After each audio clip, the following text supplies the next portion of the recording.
the next few minutes, I will show you everything you need to know to use the DJI Action 6 properly. I'll show you what hidden features it has and how to get the most out of the Action 6. To make this tutorial a little clearer, it is divided into 20 short parts that correspond to the most important features of the DJI Action 6. You will find timestamps for each chapter down in the description, so you can quickly find a specific part. Before we turn on the Action 6, there are a few things you should know about the body. On the side is the power button, which you use to turn on the camera and change the recording mode. On the top there is the shutter button, and on the left and right there is a side door that you can open by using this locking mechanism and sliding it up or down. Behind the right side door you will find the USB-C port. This allows you to charge the Action 6 and connect it to a computer. Behind the left door you will find the battery, which you can simply pull out using the tap. There is also a slot for a micro SD card. It is important to note that you cannot use just any type of SD card with the Action 6. It needs to be a very fast card with a speed rating of V30. Cards from Lexar or SanDisk, such as the SanDisk Extreme Pro, are very well suited for example. By the way, you'll find a link to all the accessories I mentioned in this video in the video description. But the best thing is that you don't necessarily need an SD card for the Action 6, because it has 50 GB of internal storage. Apart from that, there are 3 other important things you should know about the body. The lens cover can be easily removed by turning it to the left. This makes it very easy to replace if it unfortunately breaks. The side door on the right hand side can also be easily removed. To do this, open it and simply push it up slightly. This may be necessary if you want to connect an external microphone to the USB port. When closing either of the side doors, always make sure that no red color remains visible, as this is the only way to ensure that the door is closed correctly and the camera is truly waterproof.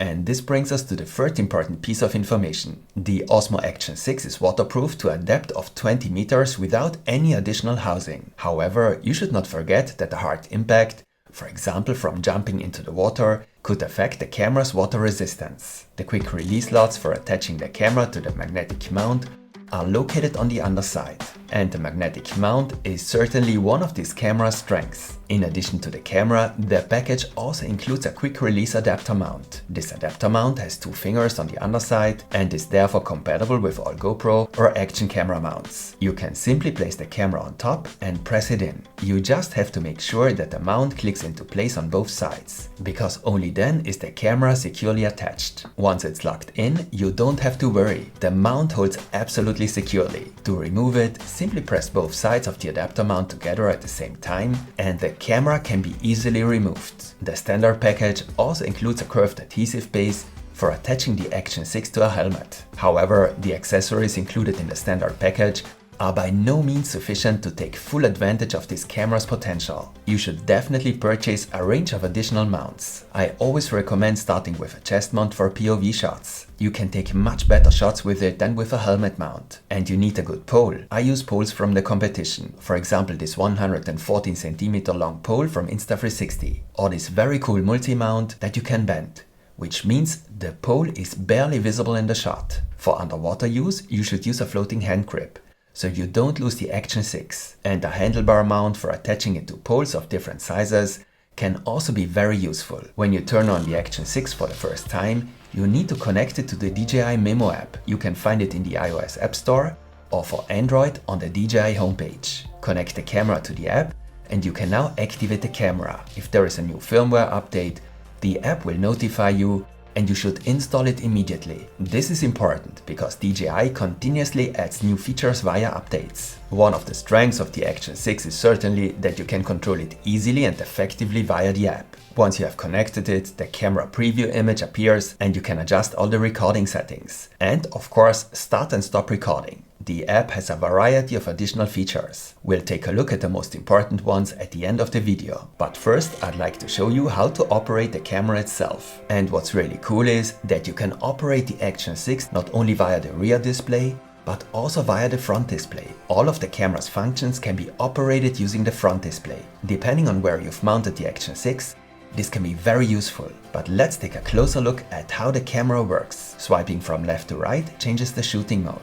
The same menu opens when you tap the icon at the bottom left. In addition to the video mode, there are also the photo mode, super night mode, the portrait mode, subject tracking, slow motion, and time-lapse or hyperlapse. You can also change the mode using the power button, also known as the quick switch button. And the quick switch button has an unusual but interesting feature. You can personalize the modes that appear when you use the quick switch button. So you can specify whether, for example, the super night mode should appear or not. You can also activate a voice output that tells you which mode is currently activated. This is ideal for situations where you want to change modes but can't look at the display. In the default settings, only the video and photo modes are available using the button. I'll show you how to add more modes and personalize the functions of the quick switch button a little later. Swiping down from the top opens the control menu. Swiping up from the bottom takes you to the recording settings. The icon on the left opens the playback function. The icon on the right opens the advanced recording settings. And tapping twice on the zoom icon or the 1x activates the 2x zoom. This is a digital zoom and therefore crops the image. But the high resolution sensor enables a very detailed and good image even when zoomed in. Nevertheless, it should be noted that for optimal image quality, you should avoid using the zoom mode. We will take a look at the optimal settings for the best image quality in video mode in a moment. But first, let's take a look at the special recording modes. The super night mode is a special recording mode for shooting in low light conditions. It is certainly one of the great strengths of the Action 6, as this mode greatly reduces image noise in low light conditions and also optimizes the recording settings for low light shots. This noticeably improves the image quality in these situations. Don't forget that indoor shots are also considered low light situations, and you should use the super night mode indoors. In portrait mode, the exposure and color are optimally adjusted to detected faces. This is intended to make faces and skin tones look a little better.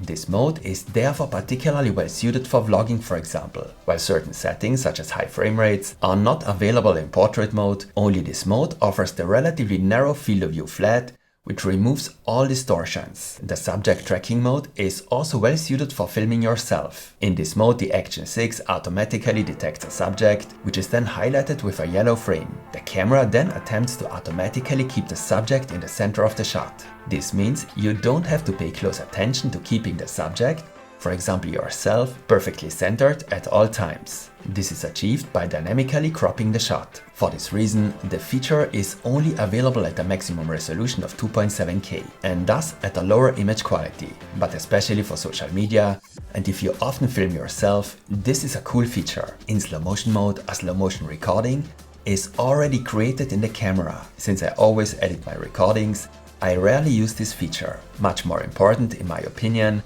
is that in the last mode on the far right, which is the Hyperlapse mode, you have the choice between a time-lapse and a hyperlapse recording. In both cases, reality is displayed in an accelerated manner, similar to a fast-forwarded video. The difference is that in time-lapse mode, you have to use the camera on a tripod because the recording is not stabilized. In hyperlapse mode, on the other hand, you can move the camera and the recording is stabilized by the camera. You can achieve very cool results with both recording modes. In most cases, however, you will use the standard video mode.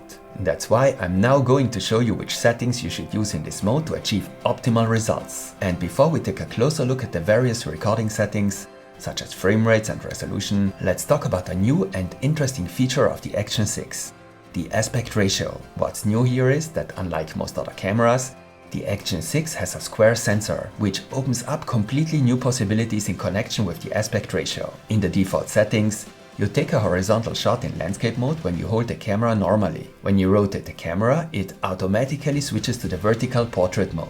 But you don't actually have to rotate the camera to do this. If you select portrait on the right, the camera will always take a vertical shot, no matter how you hold it. And the square sensor makes it possible to do this without cropping the shot. So you can simply attach the Action 6 horizontally to a selfie stick and take a shot in portrait mode without any disadvantages. This can be very useful. On the right, you can set the camera to always take shots in landscape mode. But the most interesting feature is the new custom mode. When you activate this mode, the camera uses most of the square sensor when recording. When you then open the recording in the Mimo app, you can freely select the format via aspect ratio. This allows you to decide in post whether you want to use the shot as a horizontal shot in landscape mode or as a vertical shot in portrait mode. And you can even adjust the framing slightly by moving the frame. This has many advantages. Of course, you can also crop a conventional 16:9 shot vertically in post, but this results in a very strong crop of the image. Only in custom mode can you change the aspect ratio without additional cropping of the image. This gives you a shot that you can use either vertically or horizontally without additional cropping, or of course square if necessary. This freedom can be very useful,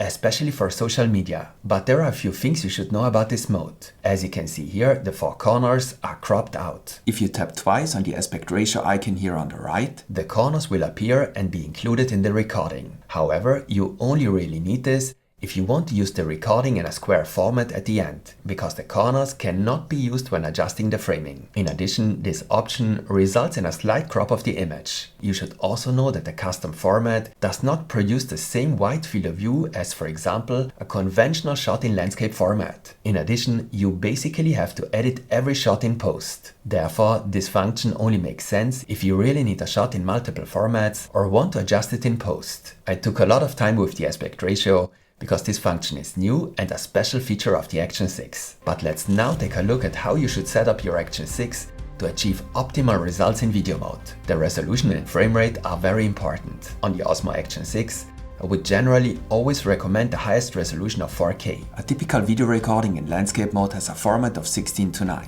The frame rate determines how many frames per second are captured. The more frames per second, the smoother the recording looks. For a particularly natural and smooth look, I would recommend 60 frames per second. This is also the frame rate I would usually recommend for sports or nature shots. A very low frame rate of 24 or 25 frames per second, on the other hand, is considered particularly cinematic, because this frame rate is used for professional movies. If there is a lot of movement, however, such a low frame rate can lead to a very choppy look, especially if you're not using ND filters. I also believe that an action camera is not usually about creating a particularly cinematic look. Rather, you want to capture nature and your experiences as naturally as possible, and a higher frame rate is better suited for this. In low light conditions, on the other hand, you should prefer a low frame rate, as this gives the camera more time to capture light. In these cases, you should therefore use a maximum frame rate of 30 frames per second. And don't forget to use the Super Night mode in these situations. If you're not sure which frame rate to use at first, you can set 30 frames per second as the default to start with. That's basically never wrong. For slow motion, I recommend 4K at 120 frames per second. This will give you some very cool results. But don't forget that if you're not using the slow motion mode, you'll have to slow down the recording yourself in post. On the other hand, I would rather avoid a setting of 240 frames per second, as in this case the image quality decreases significantly, also because you have to reduce the resolution to 1080 for this. The Osmo Action 6 has excellent image stabilization. It works very well even in the default setting. Rocksteady Plus is an even better version of the Rocksteady stabilization, but it also crops the image a lot. This also applies to horizon balancing. This feature also makes sure the horizon always stays straight no matter how you turn the camera. But this only works for up to maximum rotation of 45 degrees. Horizon Steady, on the other hand, allows a full 360-degree rotation without the horizon shifting. Rocksteady Plus, Horizon Steady, and Horizon Balancing all provide improved stabilization, but also result in significant cropping. Since I particularly like the wide field of view of the Action 6, I prefer the standard Rocksteady stabilization, which is usually sufficient. The standard field of view for the Action 6 is D-Warp. The Action 6 has a Fisher lens, which causes relatively strong distortion. The setting D-Warp removes some of this distortion, but the field of view is narrower than in the other settings. This is because the actual field of view of the lens is more like that of the setting Wide. DJI recommends Wide, especially for outdoor sports shots or for underwater use. With Natural Wide, there is also a setting where the field of view is almost the same as with Wide, but most of the distortion has been removed. Personally, I would therefore recommend Natural Wide as the default. But I'm also a big fan of Ultra Wide, the widest field of view of the Action 6. It has the strongest distortion, but also a significantly larger field of view, especially at the top and bottom. This makes Ultra Wide particularly well suited for POV shots. For example, for shots with the chest mount, or on a helmet, or even if you film yourself with the pole, like I'm doing here when skiing. In addition to these basic settings, you can also customize the recording settings in great detail to suit your needs. To access the additional recording settings, tap the settings icon on the right hand side. For the best possible results, here are a few important features you should be aware of. Some settings only appear when you activate the Pro mode, in the top right hand corner. But let's take a look at the most important settings here first. According to DJI, activating quality priority improves the contrast and detail slightly. Overall, this leads to improved image quality, albeit with increased energy consumption and shorter battery life. I took a few comparison shots and found that the differences are mostly minimal. Perhaps the shot with quality priority has slightly less digital sharpness. More interesting is the Variable Aperture setting, which is one of the Action 6 most unique features. The aperture is the size of the opening inside the lens. The larger this opening, the more light the lens lets in, which is an advantage in low light conditions. In general, the smaller the f number, the larger the aperture. The Action 6 allows aperture openings from f2 to f4. But why shouldn't you always film with the largest possible aperture? On the one hand, the largest possible aperture of a lens usually leads to poorer image quality. The lens loses some of its sharpness. On the other hand, a larger aperture also leads to a shallower depth of field. What does that mean? Action cameras all have a fixed focus, and the focus is set to infinity. This means that everything in the image is in focus except for the area very close to the camera, so approximately 35 centimeters in front of the lens is out of focus. For close-ups, you need a separate additional lens, which is also available for the Action 6. The larger the aperture, the shallower the depth of field. The sharp area of the image becomes smaller, and the out of focus area close to the lens becomes larger, so you should hold the camera further away from you in low light and with a large aperture of f2, for example by using a longer stick. If you hold it too close, your face may be out of focus. A small aperture of f4 has the advantage that closer objects up to a distance of 20 centimeters are in focus. However, less light reaches the sensor. If it is very bright, this is not a relevant disadvantage. You can also use f4 to create so-called sun stars. This means that point light sources lead to a 6-point starburst. At least with artificial light sources, this often doesn't work, as these are more common in low light. And in low light, you shouldn't use such a small aperture. If the aperture is set to automatic, you can set the aperture range here on the right. In daylight, I would avoid f2, if only because of the potentially poorer image quality. Alternatively, you can set the aperture to f2.8, in which case objects should be at least 35 centimeters away. Or you can set it to f4 to enable you to capture closer objects or create starbursts. While an aperture of f2.8 will usually produce good results, you should only use f4 if you really need to. But of course the automatic setting works well too. Under film tone, you can activate certain filters that mimic the look of professional movies. This is useful if you want to achieve a certain look, but don't want to edit the footage yourself. There are currently 6 different filters available. Another cool feature is that you can adjust the intensity here on the left. In low light conditions, the Action 6 will reduce the shutter speed to capture more light. This leads to more motion blur and worse stabilization. However, if you might encounter difficult lighting conditions when shooting sports or other action-packed scenes, you should activate Sport under Stabilization Scenario here on the left. This keeps the shutter speed high and prevents jitter in your footage when the lighting conditions are poor. Of course, this feature is also available in Super Night Mode. And here at the bottom left, there is another very useful feature, Image Adjustment. Image Adjustment allows you to influence the strength of the noise reduction and the digital sharpness of the shot. These small action cameras tend to apply a lot of digital sharpness. This artificially increases the contrast at the edges. The image takes on a more digital look. DJI now calls this texture. For a more cinematic and natural look, you should reduce the texture a bit. But it also depends on your personal preference. I usually leave the noise reduction at 0. For additional functions and settings options,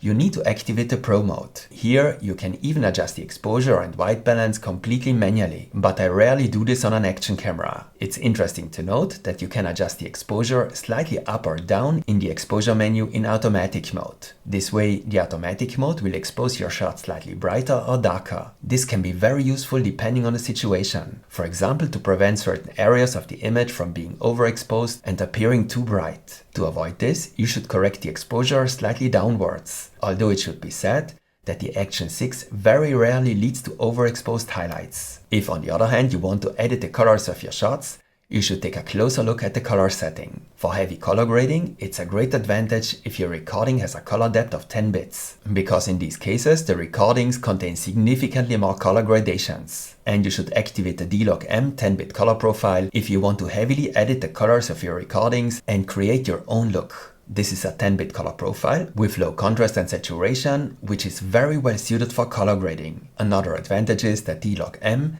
slightly improves the dynamic range and protects the highlights, meaning the very bright areas in the image are a little better. But don't forget, if you use this profile, you'll have to edit the colors of each individual shot in post. DJI offers a lot for free download on their website, which you can use to convert a log shot into a shot with a standard look in just a few clicks. And you should definitely use this LUT when shooting with D-Log-M. If you activate color recovery on the right, contrast and saturation will be added to the preview image, so you can get an idea of what the shot will look like. The Action 6 has 2 additional recording modes that are hidden here in the settings menu. If you tap on the camera icon in the top left corner, you can activate the pre-recording and loop recording features. In the case of loop recording, the Action 6 will record in a continuous loop and only save the last few minutes after you stop recording. You can use this if you want to use your Action 6 as a dashcam or bodycam. Pre-recording is also designed to prevent you from missing an important moment. In this mode, the Action 6 also captures a certain period of time before you press the shutter button. For example, the 5 or 10 seconds